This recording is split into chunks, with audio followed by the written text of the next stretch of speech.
시간받기를 사랑해주시는 여러분들, 하이. 이번 시간에는 경기도 용인시 기흥구 민속촌로 90에 있는 테마파크 한국민속촌에 대해 알아볼까 합니다. 우리가 모르는 한국민속촌의 비밀들을 만나러 지금 바로 출발합니다.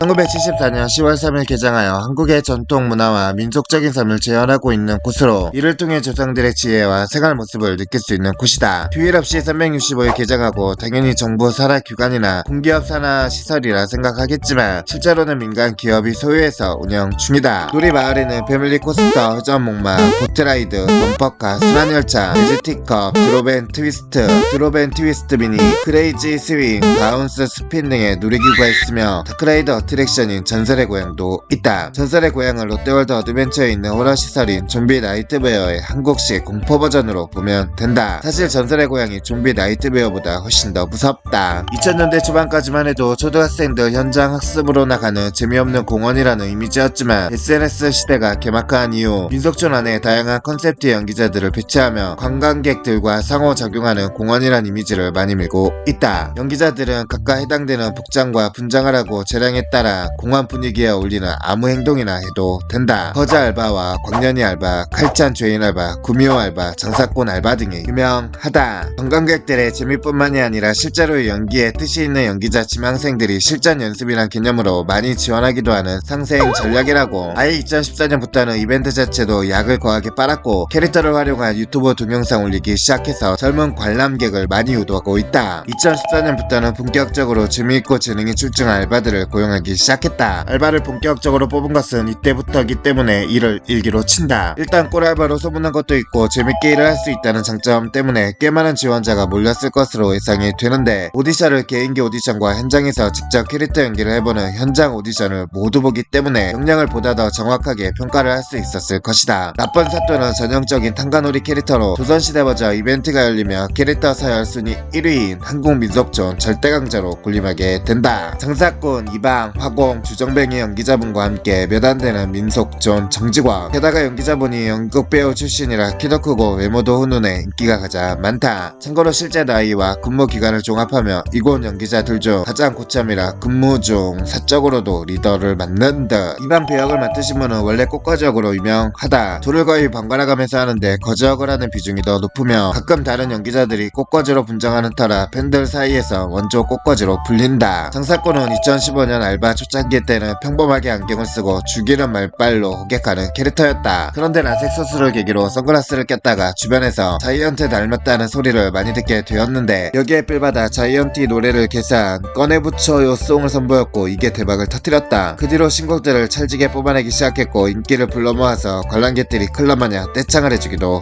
한다. 주머는 무한도전 잭스키스 게릴라 콘서트 때 은조한 덮치기를 시전해서 미친 존재감을 알렸고, 듀엣 가요제 등 음악 관련 프로그램에 출연하여 출중한 노래 실력을 검증한 적도 있다. 이방과 썸을 타는 연기를 간혹 선보이며 설정상 딸이 있다. 딸로 확인된 캐릭터는 화공과 광년이. 사극 드라마 축제 때는 대장금 역할도 하고 여름 이벤트 때는 이장부인 역할을 맡는다. 특히 이장부인일 땐 수박서리하는 관람객들에게 물벼락을 선사한다. 2016년 무한도전에서 잭스키스 게릴라 콘서트를 한국민속촌에서 했다. 사전에 한국민속촌과 접촉해서 시작된 이벤트가 아니며 갑작스럽게 촬영 협조가 들어온 듯 유튜브 동영상에서도 관계자들이 몰랐다는 언급을 한다. 본방 2주 전쯤에 촬영을 했는데 무한도전 제작진 측에서 엠바고를 요청한 터라 연기자들이 철저히 비밀을 지켰다. 실제로 소문을 듣고 관람객들이 관련 질문을 해도 대충 얼버 부렸다고 한다. 본방에선 잭스키스 멤버들이 두 곡을 부르는 사이에 부더 멤버들과 함께 뒤에서 흥을 돋구는 역할을 했는데, 그들의 대표곡인 커플을 부를 때 주모가 난입해 은주연에게 안기는 모습을 선보였다. 한복을 입고 가면 자유용권 요금을 깎아준다. 그런데 할인받으려고 한복 입고 온 관람객이 알바인 줄 알고 길을 묻는 등 부작용이 종종 있다. 민속촌 알바는 보통 자신의 신분을 적은 호패를 착용하고 일반인이 입는 한복과는 확연히 구분되는 사극에나 나올 한복을 입는 경우가 많다. 확실하게 구분하려는 호패의 착용 여부를 확인하고 관람객에게 길 묻지 말자. 가끔 갑옷을 입고 오는 관람객도 있어서 분간하기가 힘들어진다. 연예인들도 사적 혹은 촬영 때문에 이곳에 방문하는 경우가 많다. 2016년 여름에 우주소녀가 이곳에서 1일 알바로 활약하는 촬영을 진행했다. 무한도전에서도 촬영지 왔던 적이 있고 2017년에는 걸그룹 브레이브걸스가 이곳에서 촬영을 했다. 박준현, 정경미의 도시맨새도 현장 생방송을 한 적이 있다. 2018년에는 박준영이 웹 콘텐츠인 왓썸맨 채널에서 사또 복장을 하고 출연한 적이 있다. 박준영 특유의 드립을 개드립으로 맞받아치는 장사꾼이 볼거리. 헤이진이와 럭키강희도 2018년 추석 특집 컨텐츠를 이곳에서 진행하였다. 북한의 평양 민속공원이 이곳을 본따 만든 것이라 한다. 2019년 10월 19일 이곳 내에 놀이동산에 위치한 어트랙션인 크레이지 스윙이 작동 중 고장이나 거꾸로 된 상태로 멈추는 사고가 있었다. 이로 인해 해당 놀이기구는 한동안 운행이 중단되기도 했다. 2023년부터는 야간 기장을 꽤나 자주 진행하고 있다. 그래서 낮에는 계절에 맞는 이벤트를 진행 중이라며 금토일과 공일 밤에는 달빛을 더하다라는 야간 이벤트를 진행 중인데 야간 공연이 연분이 꽤나 인기가 있는 편이다. 또한 야간에는 가격이 낮보다 절반 이하로 내려가는 편이라 이 역시 꽤나 메리트가 된다. 2023년 여름 야간에는 심야 공포촌이라는 특색 있는 이벤트를 진행 중에 있다. 이대 광년이는 한국민속촌 유튜브 동영상에 유명세를 타게 되어 초대 광년이보다 더 알려진 광년이다. 많은 분들이 초대의 존재를 몰라서 이게 광년이를 초대 광년이로 안다. 광년이로 일하기 전에 민속촌에 한복을 입고 왔을 때의 장면이 짤방으로도 유명하다. 귀여운 행동과 아무데나 잠자는 신공을 발휘하고 다녔다. 잘 때는 고무실을 베개로 삼는데 문제는 진짜로 꿈나라로 가는 터라 직원이 놀랜다. 그리고 노래와 댄스 실력이 출중하고 비오면 미친다. 참고로 이기 광년이를 연기하신 분은 관람객으로 왔을 때부터 미친 존재감을 발휘했다고 하며 포졸들은 사또의 명령으로 캐릭터들을 잡아오거나 군장과 주리를 시전하는 캐릭터. 여름엔 관람객의 요청이 있으면 엉덩이에 물을 뿌려 물곤장을 친다. 원한다면 관람객들도 포졸 혹은 사또에게 강도를 조절한 버전으로 곤장을 맞는 게 가능하다. 평일에 몇몇 캐릭터들이 휴가로 출근을 안하면 다른 캐릭터들이 임시로 포졸 연기를 한다. 매년 새로운 포졸들이 투입되는 듯 사또를 연기하시는 분이 알바 시절 거지와 포졸 연기를 했다는 걸 보며 민속촌 신인 연기자들이 이 배역에 먼저 배정되는 듯 하다. 중매쟁이는 무엇이든 물어보살에 출연하기도 했는데 거기서 밝힌 바로는 후관 교정을 위해 병원에서 교정기를 받아 착용하여 교정 치료를 받고 있었는데 치료 8개월 차에 그 병원에서 사기를 당한 피해자들이 속출하고 있다는 뉴스를 보고 자신이 사기를 당한 것을 알게 되었다고 한다. 그때 사기당한 치료비는 무려 400만원. 얼마 후 다시 출연했을 때는 다행히 제대로 된 병원을 만나 수술을 잘 받았고 교정치료 진행 중이라고 한다. 2021년째 퇴사했으며 본인 유튜브에서 장사꾼과 결혼한다고 밝혔다. 노래 실력자가 많다. 거자 알바는 너목보에 출연을 했었고 큰 주머는 듀엣가요제에 출연하여 출중한 노래 실력을 뽐냈다. 거기에 장사꾼은 판타스틱 듀오의 희선편 참가자로 나와서 미친 존재감을 보여줬다. 3대 광년이도 엄청난 노래 실력을 가지고 있다. 애견을 데려올 수 있었는데 안내견과 목줄을 착용한 소형견의 입장이 가능했다. 그러나 2016년 10월 4일 이후로 안내견을 제외한 모든 애완동물의 출입이 금지되었다. 네, 이번 시간에는 우리가 모르는 한국 민속촌의 비밀들에 대해 알아봤습니다. 예전에 가봤는데 다시 가보고 싶네요. 여러분들은 가보셨나요? 재밌게 보셨다면 다른 주제도 이어서 봐주시고요. 상시간 바뀌는 여러분의 좋아요, 구독, 알람 설정을 좋아합니다.